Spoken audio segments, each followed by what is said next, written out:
하나님의 말씀은 누가복음 24장 44절부터 48절까지입니다. 우리 함께 봉독하겠습니다.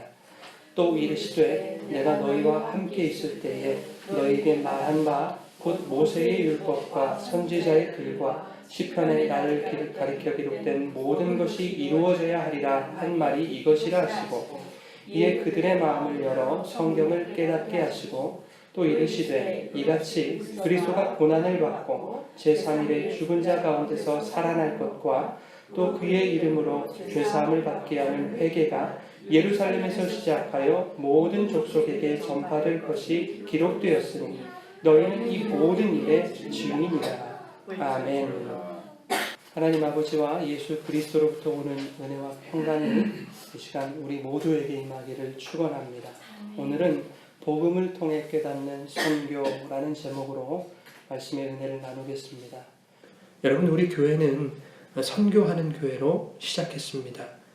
그러면서도 이제까지 선교라는 주제로 말씀을 한 번도 전하지 않은 것 때문에 제 마음 한켠이 늘 무거웠었는데, 그런 저에게 하나님이 이제는 선교의 주제를 가지고 하나님의 말씀을 나누도록 그런 마음을 허락하셨습니다. 그래서 오늘과 다음 주에 걸쳐서 이 선교라는 주제를 가지고 하나님의 말씀을 나누도록 하겠습니다.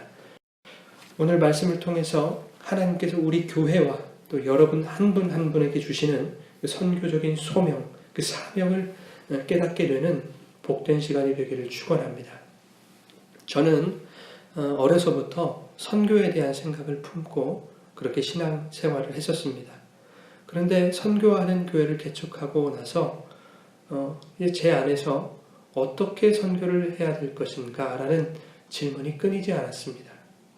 우리 교회가 돈이 많은 것도 아니고 또 사람을 보낼 수 있는 것도 아닌데, 이러한 상황과 이러한 형편 속에서 어떻게 선교를 효율적으로 잘 할 수 있을 것인가 라는 부분이 저에게 늘 물음표로 다가왔습니다. 기도로 선교에 동참한다는 것이 가장 현실적이고 가장 강력한 것이라는 것은 부정할 수 없는 우리들의 신앙 고백이지만, 나타나고 보여지는 것들을 통해서 우리 교회가 선교하는 교회라고 하는 것을 알리고 싶은 그런 인간적인 마음도 저에게 솔직히 들었습니다. 부끄러운 고백입니다. 신학교 다닐 때에도 선교는 하나님이 하시는 하나님의 선교다라고 늘상 배워왔습니다. 그런데 지금 교회 현장에서 선교를 해야 된다고 생각하니까 인간적인 방법과 주변의 시선을 의식하게 되더라 하는 것입니다. 물론 현재 우리 교회가 감당하고 있는 선교비 집행에 대해서 후회하고 있다는 말은 아닙니다. 우리 교회는 개척 시작과 동시에 매우 적은 금액이기는 합니다만은 매월 12분의 선교사님과 4개의 기관에 선교 헌금을 나누고 있습니다. 적은 금액이라고는 하지만 우리 교회 규모에서는 상당히 큰 금액이지요. 잘 아는 목사님이 이렇게 말씀하시더라고요. 적은 금액으로 많은 분들 그렇게 찢어서 조금씩 나눠주지 말고 몇 분만 선택해서 보다 넉넉히 드리는 게 낫지 않겠느냐, 이렇게 말씀해 주셨어요. 네, 그것도 한 방법일 수 있겠습니다. 그러나 하나님께서 저에게는 이런 마음을 주셨습니다. 적은 금액이지만 한 분, 두 분 그렇게 후원하는 선교사님이나 기관들을 더 늘려가기를 하나님 바라셨습니다. 지금 선교비를 나누고 있는 선교사님들만큼은 절대 포기하지 말자라는 마음이 제 마음에 강하게 들었습니다. 형편이 나아지면 지금 함께하고 있는 선교사님들과 더 나누면 되는 것이고, 또 형편이 더 나아지면 더 많은 선교사님들이나 기관들과 나누면 된다라는 그런 마음을 하나님이 저에게 주셨습니다.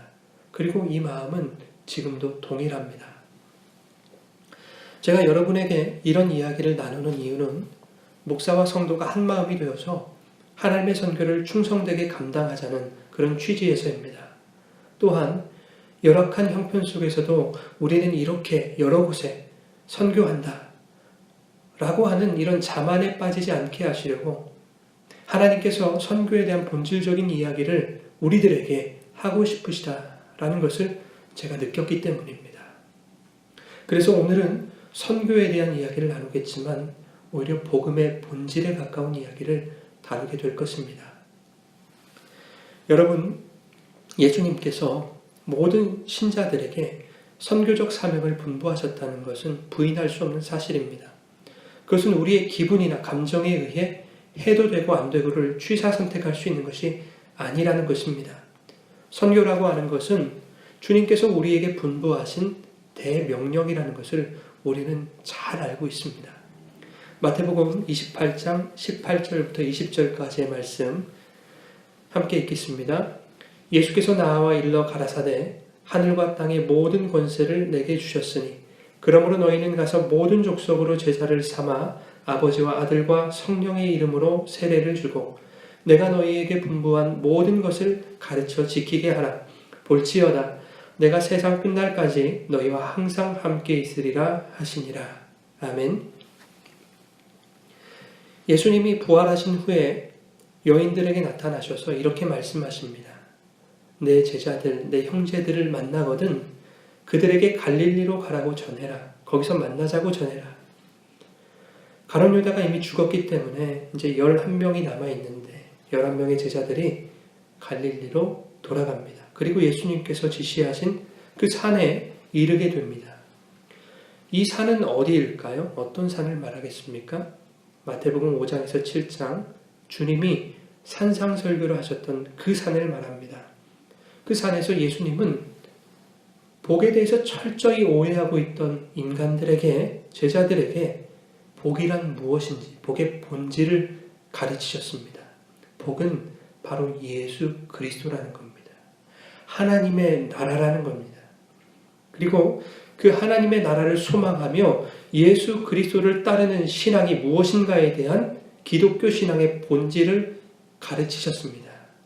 그런데 예수님이 이제 승천을 앞두고 바로 그 산에서 자신의 최종적인 가르침을 제자들에게 전하는 것입니다.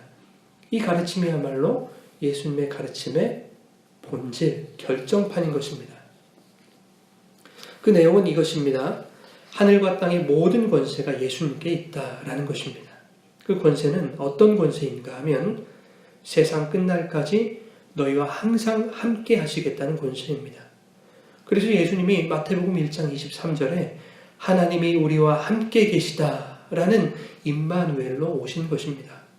그 하늘과 땅의 모든 권세를 이루시기 위한 임마누엘, 그분의 이름은 바로 예수였습니다.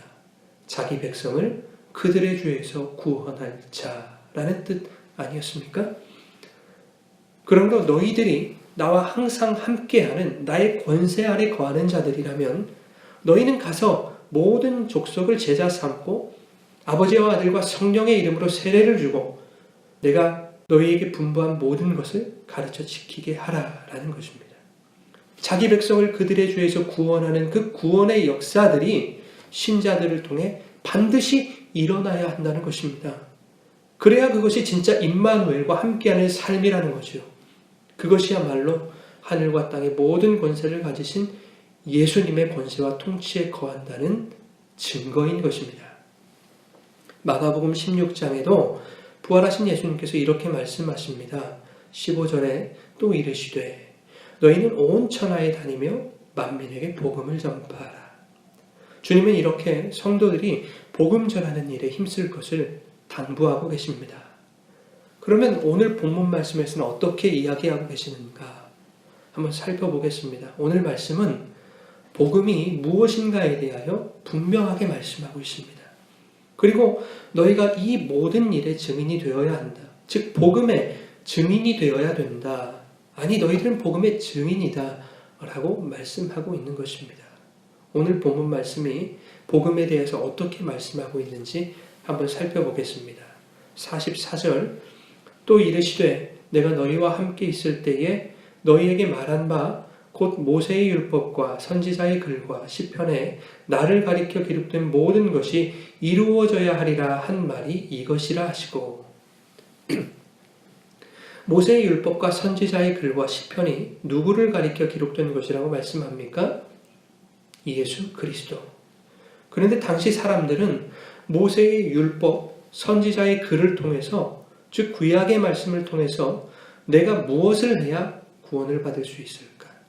혹은 무엇을 하지 않아야 구원받는 데 지장이 없을까라는 것들만 생각하고 만들어놨다 그 말입니다.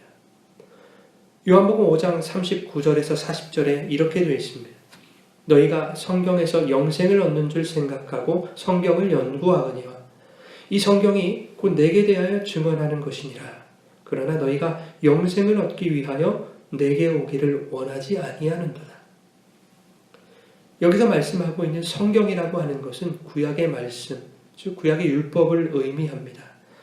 여러분, 이 구약의 모든 말씀이 예수 그리스도에 대하여 증언하고 있다고 성경은 기록하고 있지요. 그 말씀을 통해 영생을 얻게 됨을 깨달아야 하는 것이 바로 성경이라고 말씀하고 있습니다. 그러나 예수님 당시 유대인들은, 아니 예수님 당시 유대인들뿐만 아니라 오늘날 수많은 그리스도인들도 이 성경과 말씀을 통해 영생을 얻기 위해 예수를 찾지를 않습니다. 이미 얻은 구원이다 이렇게 생각하는 거예요.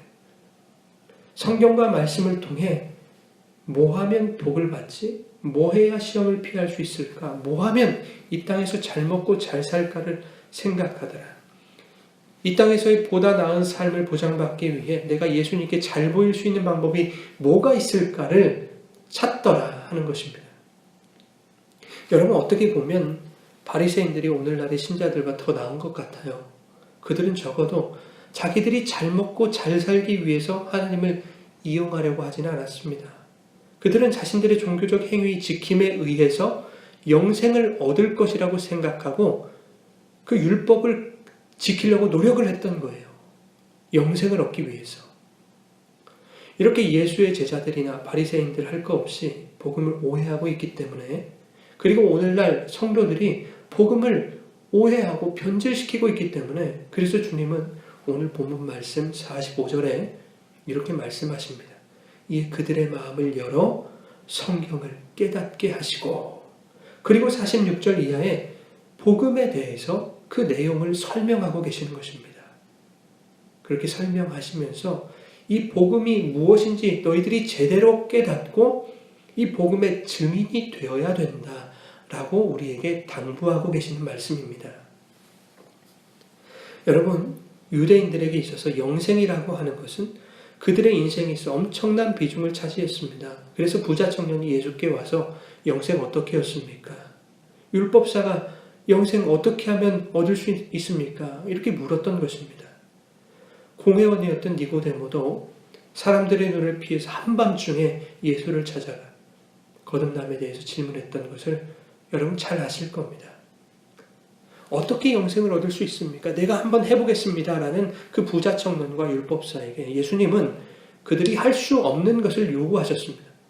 너의 소유를 팔아 가난한 자에게 나누고 나를 따르거라. 할 수가 없는 것이요.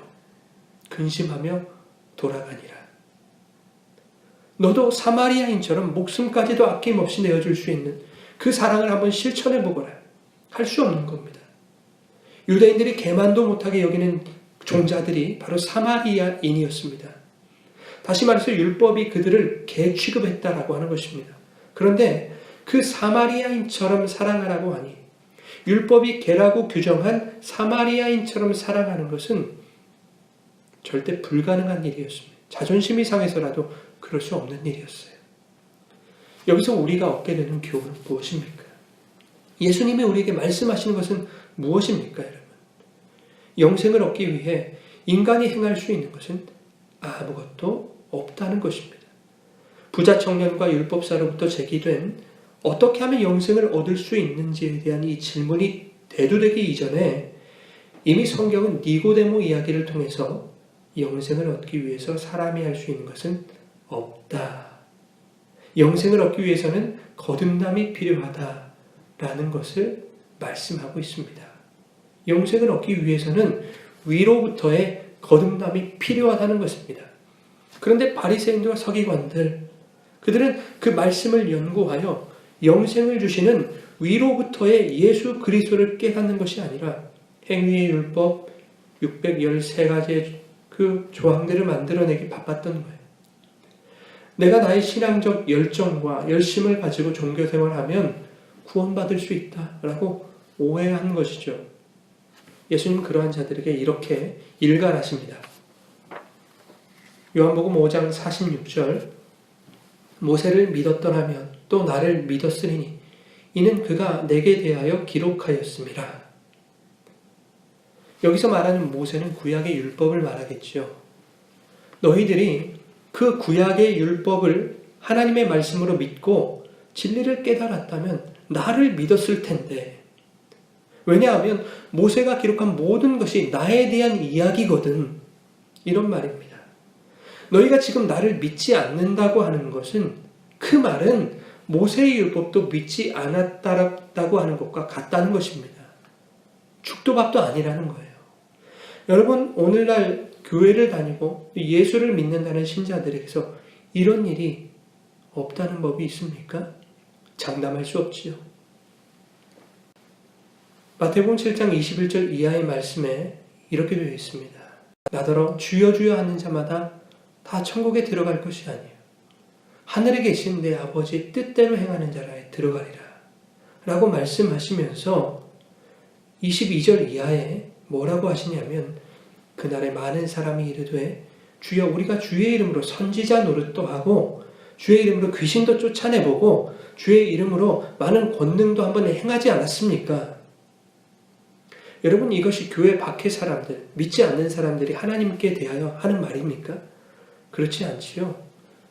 이것은 믿는 자들이 하나님께 대해서 하는 이야기입니다. 주여, 우리가 주님의 이름으로 목사 노릇도 하고 주의 이름으로 기적과 이적도 일으키고 기적의 대상자도 돼보고 그렇게 간증거리도 많이 가져보고 주의 이름으로 엄청난 열매들, 선교의 열매, 봉사의 열매, 나눔의 열매, 구제의 열매, 수많은 열매들을 맺어드리지 않았습니까? 그런데 주님이 이렇게 말씀하십니다. 여러분 잘 들으십시오. 그때 내가 그들에게 밝히 말하되 내가 너희를 도무지 알지 못하니 불법을 행하는 자들아 내게서 떠나가라. 내가 하는 이 목사 노릇을 통해서 하나님의 인정받을 수 있을 거라 생각했어요.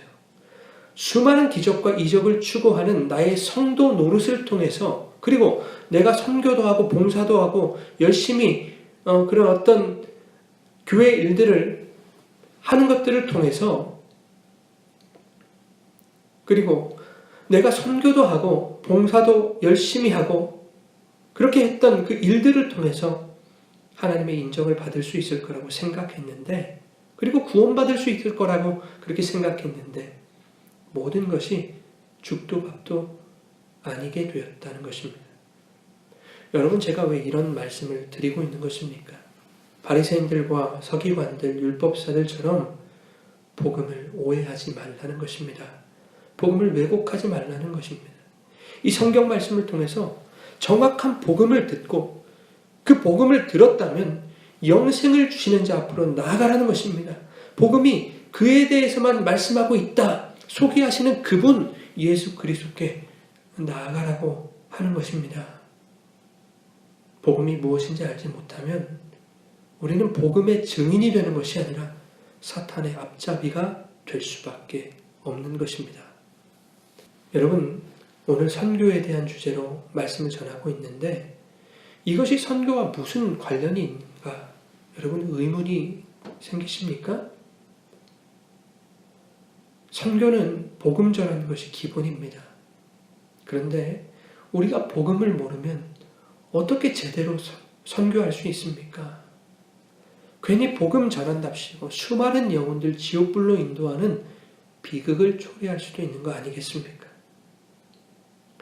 디모데전서 2장 4절입니다. 하나님은 모든 사람이 구원을 받으며 진리를 아는 데 이르기를 원하시느니라. 하나님은 모든 사람이 구원받기를 원하신다는데, 그래서 만민에게 복음을 전파해라, 제자 삼고 세례 주고 가르쳐 지키게 해라 말씀하시는데, 오히려 신자라는 사람들이 잘못된 복음을 통해서 나뿐만 아니라 많은 사람들에게, 만민에게 지옥행을 권유하고 있다면 배나 지옥 자식을 만드는 불법을 저지르는 것 아니겠습니까? 이건 정말 큰일입니다. 여러분, 우리 교회는 전도나 선교의 이름으로 이런 불법을 저지르지 않기 바랍니다. 이 교회를 통해 또한 우리들의 선교적 나눔과 모든 행위들을 통해서 온전한 복음이 흘러가기를 축원합니다. 그러면 복음은 무엇인가? 본문 말씀 46절과 47절을 다시 한번 읽겠습니다. 또 이르시되 이같이 그리스도가 고난을 받고 제3일에 죽은 자 가운데서 살아날 것과 또 그의 이름으로 죄사함을 받게 하는 회개가 예루살렘에서 시작하여 모든 족속에게 전파될 것이 기록되었으니. 여러분, 복음은 그리스도께서 우리 죄를 사하시기 위해 십자가에서 죽으시고 사흘 만에 부활하신 이야기가 맞습니다. 그러나 복음은 거기서 끝나지 않습니다. 죽으시고 부활하신 예수 그리스도의 이름으로 죄사함을 받게 하는 회개가 예루살렘에서 시작하여 모든 족속에게 전파되는 것까지가 예수 그리스도의 복음인 것입니다. 그래서 마가복음 1장에서 복음의 시작을 말씀할 때에 죄사함을 받게 하는 회개의 세례가 등장하는 것입니다. 마가복음 1장 1절 하나님의 아들 예수 그리스도의 복음의 시작이라.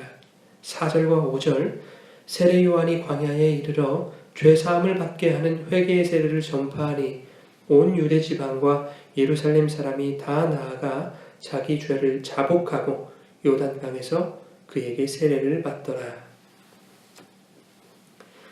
여러분, 이 회개의 세례는 요한으로부터 시작했습니다. 그러나 이제는 예수 그리스도의 십자가로 완성된다 하는 것입니다. 사도행전 19장 4절에서 6절 이렇게 되어 있습니다. 바울이 이르되 그러면 너희가 무슨 세례를 받았느냐? 대답하되 요한의 세례니라. 바울이 이르되 요한이 회개의 세례를 베풀며 백성에게 말하되 내 뒤에 오시는 이를 믿으라 하였으니 이는 곧 예수라 하거늘 그들이 듣고 주 예수의 이름으로 세례를 받으니 바울이 그들에게 안수하매 성령이 그들에게 임하심으로 방언도 하고 예언도 하니. 바울이 에베소에 있을 때 어떤 제자들을 만나서 이렇게 질문합니다. 제자들이라고 하니까 예수를 믿는 사람들이었겠죠? 너희가 성령 받았느냐? 모르겠습니다. 성령에 대해서 듣지도 못했습니다. 그러면 너희는 어떤 세례를 받았느냐? 요한의 세례를 받았습니다. 바울이 말하죠. 요한이 세례를 베풀 때에 백성들에게 한 말이 있지 않니? 요한은 세례를 베풀면서 내 뒤에 오시는 이를 믿으라. 이는 곧 예수라고 말했단다. 여러분, 지금 바울이 무슨 말을 하고 있는 거죠? 죄사함을 받게 하는 회개의 세례가 요한으로부터 시작했지만 이제는 예수 그리스도의 이름으로 죄사함을 받게 하는 회개가 예루살렘에서 시작하여 모든 족속에게 전파되는 시대가 열렸다는 것입니다. 그러자 그들이 예수의 이름으로 세례를 받고 바울은 그들에게 안수하였고 그들에게 성령이 임합니다. 이것이 바로 아버지와 아들과 성령의 이름으로 세례를 주고 라는 말씀이 응하는 대목입니다. 그런데 여러분, 이 사람들이 요한의 세례를 이미 받았는데 다시 예수의 이름으로 세례를 받았다는 것이 무엇을 의미할까요? 세례는 한 번 받으면 끝 아닙니까? 세례라고 하는 것은 어떠한 의식을 했다고 해서 그 효력이 발생한다거나 하는 것이 아니라는 말입니다. 예수 그리스도의 십자가 사건이 나의 죽음이 되고 또한 예수 안에서 내가 그와 더불어 살게 되는 이 고백과 감격 없이는, 즉 십자가의 체험 없이는 아무것도 아니라는 것입니다. 죽도 밥도 아니라는 것입니다. 그러니 여러분, 우리가 성도라면 반드시 이 십자가 사건을 경험해야 하는 것입니다.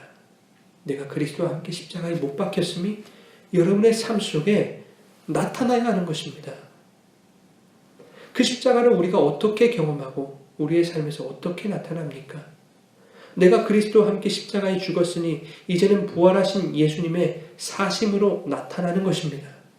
그러면 내가 죽는다, 예수의 사심이 나타난다 라고 하는 것이 무슨 뜻입니까? 로마서 7장에 사도 바울은 선을 행하기 원하는 나에게 악이 함께 공존하고 있다는 것을 깨닫습니다. 내가 원하는 바 선은 행하지 아니하고 도리어 원하지 아니하는 바 악을 행한다 라고 말하지 않습니까? 그러면 내 속에 죄라는 경향성이 늘 존재하기 때문에 어떻게 해도 육신의 악함이 남아있는 거 아닙니까? 예수를 잘 믿어봐도 여전히 남아있는 내 안의 죄 때문에 예수의 사심이 아니라 내가 살아있음을 나타내게 되는 것 아닙니까? 선을 행하기 위해 발버둥을 쳐봐도 여전히 내 속에 공존하는 그 악의 통제에서 벗어나지 못하면 예수를 믿는다고 하더라도 결국 늘 존재하는 죄라는 경향성 때문에 내가 십자가에 못 박혀 온전히 죽는다는 것은 불가능한 일 아닙니까? 그렇다면 성경 같은 모순덩어리가 어디 있냐는 거예요. 그런데 로마서 8장 1절은 이렇게 말씀하고 있는 거예요. 그러므로 이제 그리스도 예수 안에 있는 자에게는 결코 정죄함이 없으니. 여러분 이 말씀을 어떻게 이해하십니까? 저와 여러분에게 정말 정죄받을 만한 사유가 없다라는 것을 여러분 그렇게 이해를 하십니까? 아니죠. 정죄받아 마땅한 사유는 우리에게 차고 넘치지만 예수 안에 있으므로 정죄하지 않겠다는 것입니다. 여러분 이것이 은혜인 줄 믿으시기 바랍니다. 로마서 8장 2절에 이렇게 말합니다. 이는 그리스도 예수 안에 있는 생명의 성령의 법이 죄와 사망의 법에서 너를 해방하였음이니라. 그리스도인은 하나님의 영에 의해 규정된 하나의 새로운 삶의 질서 안에 거하게 되는 것입니다. 이전에 사망의 법에 거했던 존재들이 생명의 성령의 법의 영향력 아래 들어가게 되는 것입니다. 그래서 인간의 육적 자아가 하나님의 영을 거스를 수 없게 되는 것입니다. 여전히 인간은 자신 속에 있는 악을 느끼고 경험하게 될 것이고 때때로 그 악에 무너지기도 할 것입니다. 그렇다고 해서 하나님의 영과 생명의 성령의 법이 효력을 상실하는 것은 아니란 말입니다. 인간의 그 육덩어리가 아무리 악하고 아무리 강해도 하나님의 성령의 법을 이길 수 없다는 것입니다. 예수 안에 있으면. 이 생명의 성령의 법이 바로 예수 안에 거하는 자들의 삶 속에 늘 함께 하시는 예수님의 하늘과 땅의 모든 권세를 말씀하는 것입니다. 그 권세가 신자들의 삶 속에 함께 하시면 일어나는 일이 있습니다. 예수와 함께 십자가에 못 박혔다고 하면서도 때때로 나의 육신의 생각과 악한 죄의 경향성 때문에 우리가 무너질 때가 있지요. 인간은 누구나 그렇습니다. 예수를 암만 잘 믿어도 인간은 다 그렇게 됩니다. 그러할 때에 예수와 함께 못 박힌 자는 나의 가슴을 치며 가슴을 찢는 심정으로 하나님 앞에 나가 통회하는 일이 벌어지더라는 것입니다. 에이, 오늘 또 무너졌네. 회개하고 내일부터 잘하지 뭐. 용서해 주실 텐데 뭐. 여러분 이러면 정말 내일부터 잘 되던가요? 그게 구원받은 자들의 태도입니까? 여러분 그렇게 하루하루가 지나가다 보면 무엇이 잘못된 것인지 모르게 된다는 것입니다. 죄와 사망의 법에 갇히게 되는 것입니다. 그들은 예수 안에 있는 자가 아닙니다. 여전히 내 속에 원하지 않는 바 악을 행하는 그 죄가 있음을 가슴을 치며 죄를 뒤집어 쓰는 심정으로 여러분 통회해야 하는 것입니다. 하나님 저를 좀 도와주십시오. 아직도 제 안에 내가 죽지 못하는 옛사람의 흔적이 스물스물 올라와서 주님의 그 권세에서 이탈시키려고 합니다. 주님의 통치와 다스림 가운데 거하기 원합니다. 주님 나를 붙들어 주시옵소서. 그렇게 간절히 기도하는 것입니다. 이런 사람이 바로 예수와 함께 십자가에 못 박힌 사람입니다. 나의 죄와 연약함을 눈물과 통해로 회개하고 하나님의 통치 안에 거하기를 기를 쓰고 구하는 사람, 그가 바로 그의 인생을 통해 예수님의 사심을 자신의 삶으로 증거하는 그런 사람인 것입니다. 그의 삶 속에 복음이 있고 복음이 담긴 그의 삶이 증인된 삶이 되는 것입니다. 여러분 그것이 바로 선교인 것입니다.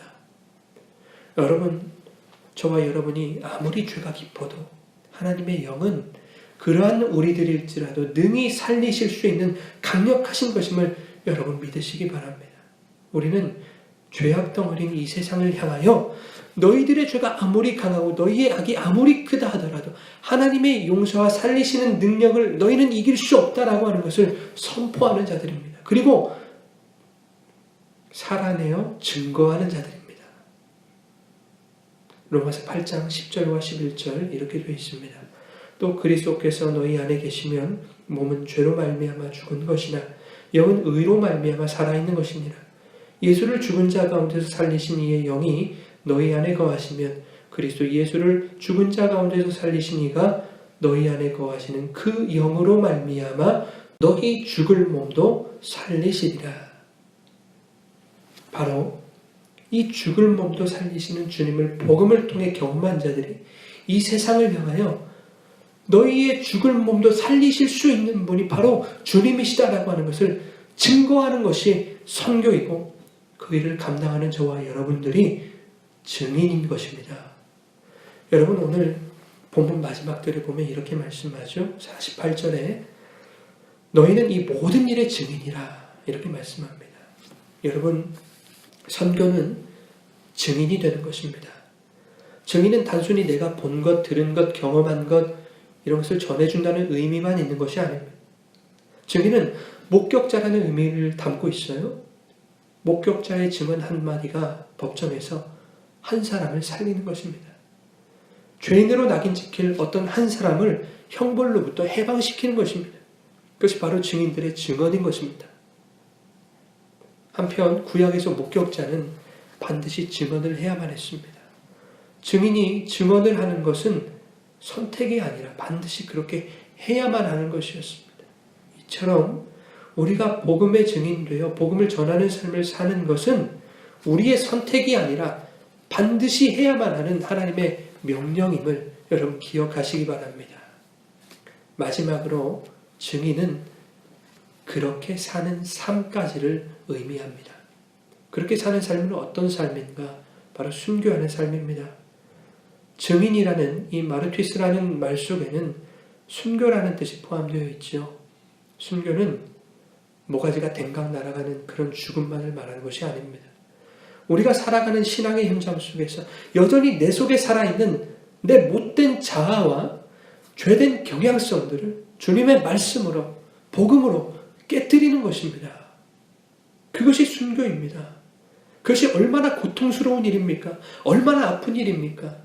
그렇게 하기까지 세상 사람들의 비난과 손가락질이 우리들의 인간적인 본성과 자존심을 얼마나 두들겨대며 얼마나 짓밟습니까? 여러분 선풍기 아줌마 아시죠? 더 예뻐지고 싶어서 얼굴에 공업용 기름을 막 주사했습니다. 그랬더니 얼굴이 선풍기보다 더 크게 된 겁니다. 이제 그것을 제거하지 않으면 생명의 지장이 있습니다. 살기 위해서라도요, 그것을 제거해야 되는 거예요. 제거하려고 보니까요, 이 피부 조직 살들과 이 기름이 이제 하나가 되어버린 거예요. 너무 유착이 심해가지고 긁어낼 수도 없습니다. 그래서 살을 도려내야 되는 것입니다. 이분이 인터뷰하는데 얼마나 고통스러운데 죽고 싶었다고 그렇게 얘기하지 않습니까?